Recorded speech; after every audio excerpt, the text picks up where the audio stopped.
Hi guys, welcome and who dat? I'm Joe, and today we're going to predict the first 8 picks in the upcoming 2025 NFL Draft and see what's left on the board at pick 9 for our beloved, bless you boys, in black and gold, the New Orleans Saints. That's right. I'm going to predict the first 8 picks, and we're going to see what's left. So I've been doing mock drafts, and you know I can present a mock, and it's the top 8 picks are different every time. There's always some fluctuation, but we're getting closer to the draft now. 5 weeks away. There's still pro days left and stuff like that. Maybe some things will change. Maybe there'll be some big free agent signings still to come. Maybe there'll be some trades. And certainly there'll be some trades on draft day. But this is how I'm looking at it right now. So the first 8 picks, and I'm going to pull it up, and I think that this is how it's going to go. If there are no trades, everyone sticks and picks. It's not likely, but this is as close as it's going to get, in my opinion. So I think the Titans go with quarterback Cam Ward out of Miami with the first overall pick. I think that Cleveland goes with the edge rusher Abdul Carter out of Penn State at number 2. At number 3 with the Giants, I think they're going to go ahead and grab the quarterback, Shadir Sanders out of Colorado. I think when it's all said and done, that's probably what's going to put butts in the seats for the Giants, and this head coaching situation with New York is y- good luck, Paulson Adebo, playing for that franchise, is all I got to say about that. New England picking at number 4, I'm going to have them take wide receiver slash cornerback Travis Hunter out of Colorado. I think this makes a lot of sense. Jacksonville going with defensive tackle Mason Graham out of Michigan. I think this is pretty unanimous. At number 6, the Las Vegas Raiders taking running back Ashton Genty out of Boise State. That makes a lot of sense to a lot of people. And New York Jets at number 7. I'm going to go with tight end Tyler Warren out of Penn State. I think that's ultimately what the Jets are going to do. I think if they're looking for offensive line help and you're looking at the top offensive lineman and you're looking at somebody who's best player available on the board, yeah, I think you're getting a playmaker with Warren there. And then Carolina picking right before us at pick 8. I've got them pegged to take defensive end Shemar Stewart out of Texas A&M. I think Carolina wants a pass rusher, and I think Stewart is the guy with the RAS score out of this world and all the potential in the world. And yeah, not a lot of production as far as sacks goes in his college career. Shemar Stewart is the type of player I would expect a Dennis Allen led Saints team to grab with a Mickey Loomis GM that we have. Yeah, um, all RAS and no production. I've got Carolina pegged to take him at 8. So that's the way I'm looking at it. Things could change, of course. There could be trades. I don't think it's a very strong draft, so I'm not inclined to believe a lot of teams are going to want to move up to get anybody. If the Giants aren't sold on Sanders, let's say they want to take best player available and the Giants grab Travis Hunter at that point, then New England is probably debating on either wide receiver Tetero McMillan or an offensive lineman. They could go Will Campbell. They could go Armand Mimbu. And that's very possible. And if that were to happen, I think Sanders ends up getting pushed to the bottom of the first round into the second round. If that happens, if the Giants don't take him, I don't think the Raiders would take him. The Jets might take him, but yeah, I'm thinking at that point Sanders would be the one to fall. And maybe Las Vegas wants to take an offensive lineman instead of the running back. The Jets might want to take an offensive lineman. If something like that happens, then it's feasible to see either Genty or Tyler Warren get pushed down to the Saints. There's a scenario where that happens. So if that were the case and I were the Saints, I would take Tyler Warren. If Warren was still on the board at 9, I would take him. That would be my pick. I don't think anybody else in this group gets pushed down very far. Sanders, and then towards the end, either Genty or Warren. So, and if that were the case, yeah, I'm definitely taking Warren. But this is how I predict everything to go right before the Saints pick. So, who do the Saints pick at 9? If these are the 8 players gone, and I'm going to let you guys decide, I'm going to pull up a list of 32 players right now. And I bet out of those 32 players, you'll find the Saints pick. So let's pull up the lists. I'm going to have the offensive players here. I got the defensive players here. And these are, in my opinion, the best 32 players left on the board. Yeah, not all of them are worth the ninth overall pick, but they're all first round graded guys. I've seen them go in the first round. Let me rephrase. I've seen all of these 32 players go in the first round in some form or another during some mock draft. And I'm talking about, the big guys, Mel Kiper, all that, Jeremiah, all that stuff, not just regular Joe schmoes like me doing a mock draft. I'm talking about people with contacts and stuff. All 32 of these players I've seen mocked in the first round. So who do you take if you're the Saints? You can pause the video now and look at the list and try to figure it out for yourself. Um, I'm going to pull up down here the list of positions of need for the Saints. Of course, it's everybody, and I don't have quarterback on this list, but I've changed this quite a few times throughout the offseason, and this is where it stands for me right now. Our biggest need is an edge rusher. I don't want to specify defensive end or linebacker at this point. I want to specify an edge rusher, somebody who can play on the edge in a 3-4, somebody versatile enough and fast enough to do that, and with the ability to rush the passers. So that's what I think is our number one need.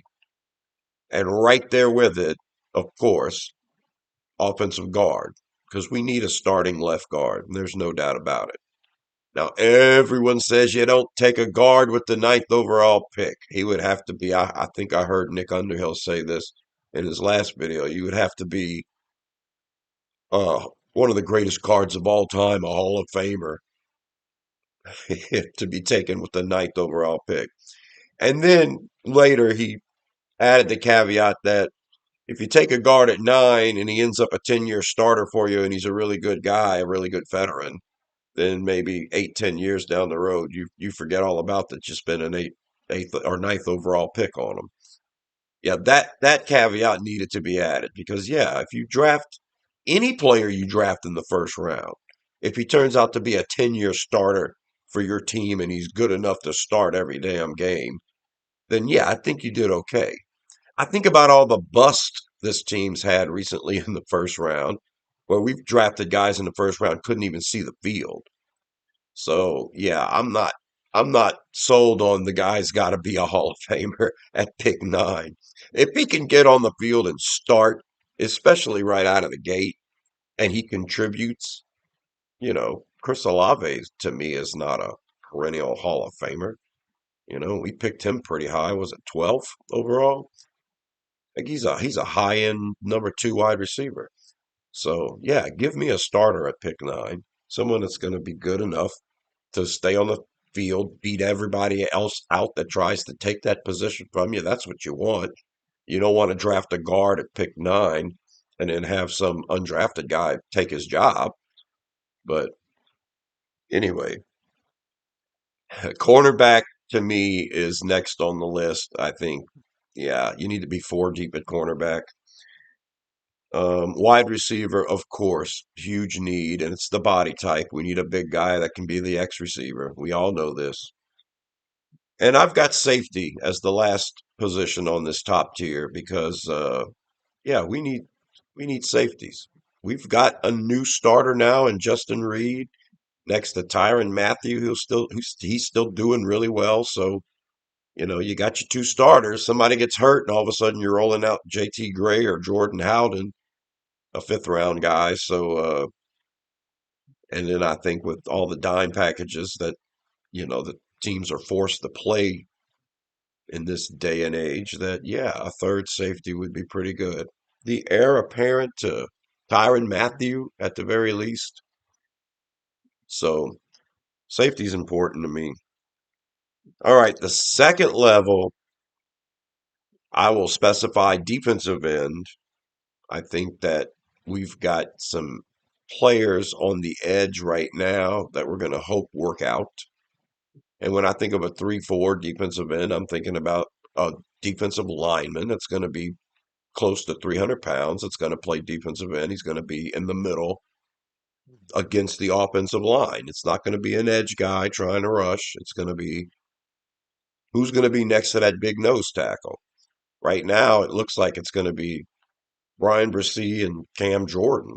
That's what looks to me like it's going to be our defensive ends. Brian Bresee maybe play the nose tackle type if you're rushing the passer, and if we go to an even front, of course Bresee will kick inside. But Granderson's on that lighter end of the spectrum to be a true defensive end in a 3-4. I don't know if he's versatile enough to stand up and rush the passer, but it looks like Granderson's going to get his shot at defensive end. So there's a chance if Bresee, Nathan Shepard can transition to a 3-4 end spot, not to mention all the ends we already have, Cam Jordan and Granderson and Chase Young, who might be standing up a lot. Maybe defensive end, if those players work out pretty good, maybe defensive end isn't a great need. I specify edge rusher on the top list, defensive end on the second tier, along with linebacker, because your edge rusher could be a defensive end or a linebacker, either one. But I think you get yourself an edge rusher for sure, and then you mess with your 3-4 tinkering and what you don't have on the team and what you need. I know you're not going to run a 3-4 100% of the time. I'm not dumb. I know we're going to do nickel and dime, and we're going to have multiple fronts, and people get too serious about a 3-4. Well, don't call it a 3-4 if you're not actually going to run a 3-4 at some point. At some point, if you're a 3-4 defense, you might have a 3-4 defense on the field. And if that's the case, this team's missing pieces at linebacker for sure, outside linebacker. So yeah, don't get that crap confused. You want to go and get a bunch of different bodies and feel like you have all your bases covered. Great. You don't have an outside linebacker that can cover the pass and rush the passer. You don't have that right now. Whether you want to do it or not, whether you call yourself a 3-4 defense and you never run a 3-4 or not, you still don't have an outside linebacker. That's what I'm talking about. For all you smart Alex out there who think that people calling for a 3-4 are changing players for a 3-4 is moot. Yeah, we're not going to get there in 1 year probably, but all right, next offensive tackle. Don't tell me that uh, Trevor Penning is doing so good at right tackle. We don't have to worry about it. I'm so tired of hearing people say we're good at tackle. We're not good at tackle. Trevor Penning is not good. You can get a 5th-round draft pick who can pass protect better than him. Okay, what he's really good at is run blocking. It doesn't do it all the time. because we didn't run the ball a lot last year. Not as much as we could have, being that we were a porous team. But I'm sick of people telling me, Trevor Penning, we're good at tackle. We're not good at tackle. We're good on the left side. We can get better at right guard and we can get better at right tackle. Wouldn't be my first choice, but if the best player available at pick nine is an offensive tackle, yeah, then Trevor Penning be damned. I'll trade his ass for a fourth round pick after I draft Armand Mimbu at pick nine. That's what I'll do because I'm done with it. Oh, he all of a sudden in his fourth year, he's going to finally figure out pass protection. I don't think so. Next on my list is tight end. Yeah, we got Jawan Johnson, 3 years, 31 million. Wish we would have signed Makai Becton to that. That would have made more sense to me. But let's see if Jawan Johnson can be that great receiving tight end. Tight end is a that's an underrated position. I don't think complete really good tight ends get the credit they deserve. Most tight ends that come out of college, in my opinion, they're either good at run blocking or they're good at receiving. It's like people and coaches in college don't coach these players up to be complete tight ends. I mean, if you can get a tight end who's great at run blocking and great at receiving, you've got yourself a special player. It seems to me. You look at all the tight ends in the league right now, and that's the deal. I like to say the best tight end the Saints ever had is Jimmy Graham. Well, he was never good at run blocking. To the greatest year he ever had, he was a detriment to this team when it came to run blocking. So, as good as he was as a receiver, that's what he was, a receiver. It's true. You get yourself a tight end who can be out there every down, someone like Mark Andrews or Travis Kelce, somebody that can do it all, run block and kill you in the passing game. Some people were close, but those tight ends that can do it both, like what are tight ends? What are tight ends? Why aren't more complete tight ends coming out in the league? They all have something to work on. I don't know. Part of me thinks it's coaching, but I think a great all around tight end, that's a rare thing. So yeah, Tyler Warren would be a great pick for us if he fell. And my last two positions down here, running back and defensive tackle. We've got so many defensive tackles. We've committed so much to defensive tackle now, extending Nathan Shepard, restructuring Colin Saunders, trading for Davin Gauchow, and we've still got Brian Bresee, we still got Christian Boyd, we still got John Ridgeway, we've still got Cameron Peterson. I mean, we've got a room full of defensive tackles. Hopefully, Gauchow can stop the run.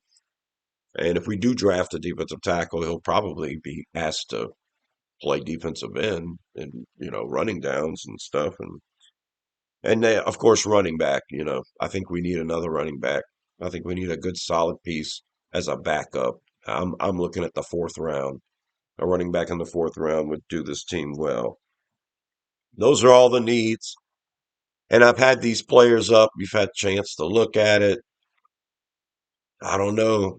I think some of you guys would probably say Tetsuroa McMillan, wide receiver out of Arizona, and just call it a day.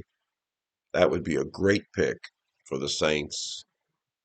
The deal with McMillan is after the combine, uh, he he's fallen out of favor. People think that he's too slow. People think that he's not going to get separation. And I've seen a couple of mocks this past week that had McMillan fall past us. We didn't even draft him at 9. I mean, you had, I think, Kuiper saying we were going to take Jackson Dart, the quarterback out of Ole Miss. That's ridiculous. And then I saw, I think Daniel Jeremiah had the Saints taking linebacker Jihad Campbell. And yeah, McMillan didn't get picked in, I think it was Jeremiah's draft. He didn't get picked until after Denver. I think the Chargers grabbed him. So wild. So yeah, if McMillan is falling out of favor with all of these teams because of his lack of speed or his lack of overall separation ability. You know what I think of? I think of Marcus Colston. That's the reason why Marcus Colston was a seventh round pick. He had a bad 40 time. He couldn't get separation, and he ended up being the Saints' all time leading receiver because what he did well. And what he didn't do well, he got better at. And yeah, great player. Now, is Marcus Colston, in retrospect, worth the ninth overall pick? That's up to you. That's my McMillan comp. Okay. So, if McMillan is not your guy, and the next wide receivers on the list, I've got Jaden Higgins written down here on the list because uh, I'm not a fan of the size of Luther Burden out of Missouri or Emeka Egbuka out of Ohio State, and even Matthew Golden out of Texas, who, in my opinion, is a great playmaker, is probably the best receiver after McMillan on the board. Still not the size profile I'm looking for. The next batch of receivers after that, expected to go at the top of the second round, Jaden Higgins is obviously the best. I like Jack Besh. He's 6'1", but he's like 220 something pounds. He's thick, so he's tough. So he can definitely get stuff done in the middle of the field. But Jaden Higgins is my number two guy right now. And I don't think you get Jaden Higgins with pick 40. I think he goes in the second round or the late first before we ever get a shot at him with our second round pick. So not out of the realm of possibility if McMillan is gone, or if you're looking at overall athleticism. I think Higgins had a really good combine, and so Sam, you are destroying my sofa covering. He's trying to get under it. It's kind of chilly out today. All right, so let's take a look at these positions. I'm going to start with the cluster over here. That's defense. Whew. We're going to start with defensive end. You've got Mikhail Williams and Nick Scorton. And then you've got edge rushers, Mike Green, James Pierce Jr., Donovan Ezeraku, and Jalen Walker. Jalen Walker might be a linebacker to some. I've got him here with the edge rushers.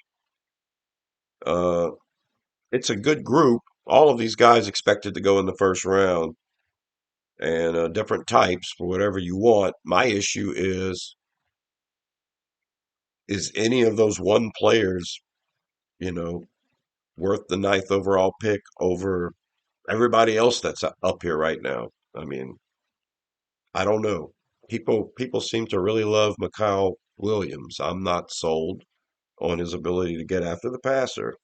I'm not sold on him anyway. I mean, just just not. I think there's more of a, I don't know, there's more excitement out of a guy like Mike Green. Now, I'm weary on Pierce Jr. I hear the effort's not there all the time, might be a head case. So Ezeraku's so small. I worry about that. And Scorton is a really good size and good against the run, but he, like Williams, would have to work on pass rush. And I'm not sold on Walker at all. I just I don't know now. If we draft Walker with pick 9, I'm going to expect him to play linebacker, and I'm expecting him to do good in coverage. Not only get after the passer, but be a linebacker. So the issue with defensive end or edge at this point at number 9 is I just don't know if any of those guys, and maybe a couple of them are, but I don't know if any of them are worth the ninth pick over, let's say, a guy like Will Campbell or Armand Mimbu at offensive tackle. And yeah, I would play Campbell at guard. So do I value Will Campbell at left guard more than one of these edge rushers? I do. because I think you get the best guard you can at that point. And I mean, there's a lot of defensive ends and edge rushers in this class. I mean, you go into the second round, you're starting to talk about Landon Jackson out of Arkansas, both the kids out of Ohio State, Jack Sawyer, JT Tuimoloau.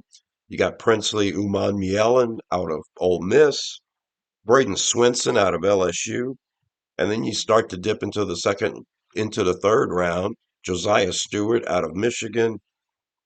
You got Oladejo out of UCLA, Jared Ivey, who is out of Ole Miss and who's probably the best 3-4 defensive end in this class. Not to mention Elijah Roberts out of SMU.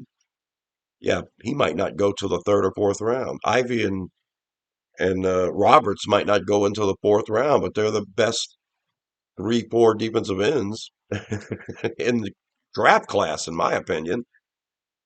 Kyle Kennard out of South Carolina is another guy. Jordan Birch would make a good 3-4 defensive end. These are guys you can get in the third round. I think they're all very good. So yeah, if you've got Mike Green as your ninth best player, you go ahead and draft him at number 9, and we'll see what happens. But I'm pretty excited at the depth at edge and defensive end in this class. So yeah, I probably wouldn't pass up on an offensive lineman to get one of these early ranked edge rushers. Defensive tackle, you got Kenneth Grant, then you got Walter Nolan, you've got Tyleik Williams, you've got Darius Alexander. So Kenneth Grant is the best nose tackle type on the boards. You probably don't make it a priority. Definitely not with pick 9. Just showing you some depth here at defensive tackle. Linebacker, besides Jalen Walker, the best one, in my opinion, is Jahad Campbell. I think with Jahad Campbell, not only do you get a proven linebacker who's good against the run and can cover, but he is also an underrated edge rusher. And if you're going to go and get an edge rusher with pick 9, I'm leaning towards Jahad Campbell because I think you know you're getting a starting linebacker, and I think he's going to surprise people with his ability to rush the passer. No one considers Campbell to be a edge rusher in this class. He's too good of a linebacker. He can get after the passer. So yeah, actually, if I was going to get an edge with pick 9, I would go with Jahad Campbell first before taking a chance on Mike Green or James Pierce Jr. or even Jalen Walker. So the rest of the defense, you've got cornerbacks. I mentioned all of these cornerbacks because they've all been mocked in the first round at some point or another. Will Johnson out of Michigan, yeah, the injury thing, but he's still the consensus number 1 cornerback. And I think if we draft Will Johnson, we get a starter on the outside and Taylor goes back to the inside. Then you got Jahdae Barron, who some people might put ahead of Johnson because Barron was healthy. Barron can play safety inside and outside. And we've got Texas Longhorns ex secondary coach, now our secondary coach. I think Jahdae Barron might be the pick at pick 9. I think he fits what the Saints want to do on defense. And I think because our secondary coach knows how good this guy is, there's going to be a strong push for him. Now, if I were to predict what the Saints are going to do, that's my prediction as of right now. With 5 weeks to go before the draft, I'm predicting the Saints are going to draft Jahdae Barron, cornerback out of Texas. And we're going to play him wherever we feel like it because he can do it all. But I'm also going to mention Savone Ravel Jr. out of ECU, Benjamin Morrison out of Notre Dame, Azaria Thomas out of Florida State, Trey Amos out of Ole Miss, and even Darian Porter out of Ohio State. Darian Porter's combine was phenomenal. And much like Nick Emmanwori, I think Darian Porter is going to rise up the charts. Will he go in the first round? I don't know. We'll see. I've seen him mocked a couple of times in the first round. Porter should last to the second round, but Nicky Manwari at safety might last that long too, and Malachi Starks, might be one of the safest picks in the draft because he's such a good player. Would the Saints take Starks at number 9, and would you like it? Those are your defensive options, and then on the offensive side, I don't have quarterback written here. The only running back worth the ninth overall pick, if Genty's gone, would be Amorian Hampton out of North Carolina. I think Hampton's great. I think he's the number one running back in a lot of classes, and Genty just so happens to be in this one. But I think Hampton gets picked either at the bottom of the first or early second at the latest. Wide receiver we talked about, and the best tight end left is Colston Loveland. I did a mock a couple of days ago where nobody picked Loveland, and I ended up drafting him with pick 40. I had no issue doing that. Um, and then you've got these offensive linemen. Will Campbell, they say his arms are too short. He might have to play guard. He plays an upright style, meaning at 6'6", he's going to be in the face of every short quarterback out there. And so a lot of people aren't sure about Will Campbell. I know one thing, his intelligence is off the charts, and he can probably call the protections from whatever position he's at. That's how smart he is.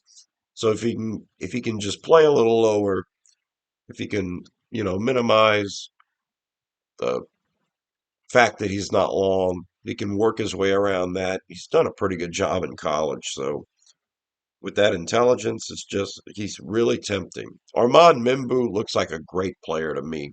Right tackle for sure. Could play right guard too. I think Mimbu, if we take him at 9, he takes Trevor Penning's place, no doubt about it. And Penning could be our backup for his last year. That's the way I look at it. You also got Kelvin Banks, who I think is going to work out at left tackle in this league. And is he worth the ninth overall pick? Well, if you want a left tackle who's long and you're scared of Campbell, then Banks is your guy. Or you can go with Josh Simmons, who looked like the best tackle in the class until he got hurt. And then that's what you're worried about. Can he come back from the injury? And then I've got 3 guards listed here as well. Gray Zabel out of North Dakota State, Donovan Jackson out of Ohio State, Tyler Booker out of Alabama. Tyler Booker's combine was fatal. It was awful. He's got a RAS score of like a 3. Yeah, I know it doesn't matter, but I mean, when you're that unathletic and you can't move at all, it seems to me like as though he's all about man gap and that's it. I don't even consider Booker the best guard in the class. I think Gray Zabel is after what he proved at the Senior Bowl practices where they had him play every position and he looked great against great competition. I think Gray Zabel's the man, and he's going to get taken in the first round. Probably not at number 9 by the Saints, but I throw in Donovan Jackson there too because that guy can play tackle and guard. And yeah, I would love to trade down and still get one of these 32 players. I'd be happy with it because I just don't see anybody sitting there rising to the top. You guys let me know in the comments out of these 32 players which one you're taking at number 9 if the board fell the way it does, the way I'm predicting it will. And let me know because I'm looking at this and I'm leaning towards Tetero and McMillan at wide receiver, but I am very, very tempted at getting Membu or Will Campbell. Membu at right tackle, Will Campbell at left guard. And if I'm going to go defense, I'm going to go Jahdae Barron or Will Johnson at cornerback, or I'm going to go Jahad Campbell at linebacker. So that's my top 6.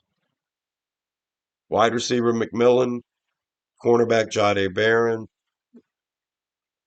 cornerback Will Johnson, right tackle Armand Mimbu, left guard Will Campbell.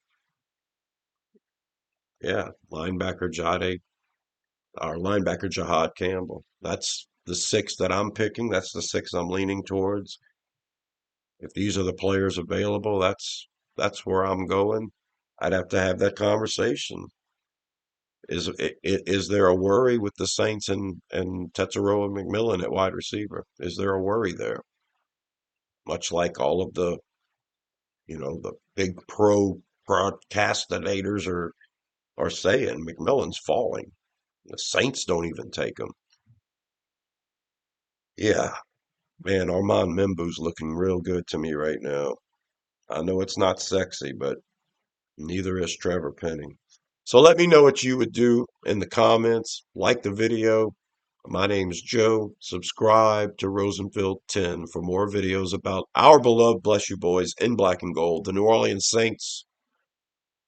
And I'm your friend or your coworker who loves the Saints as much as you do. So subscribe to the channel and you'll hear every time I got to talk about them. And you let me know what you think in the comments below, please. Thank you. And until the next one, I'll talk to you later. Who dat?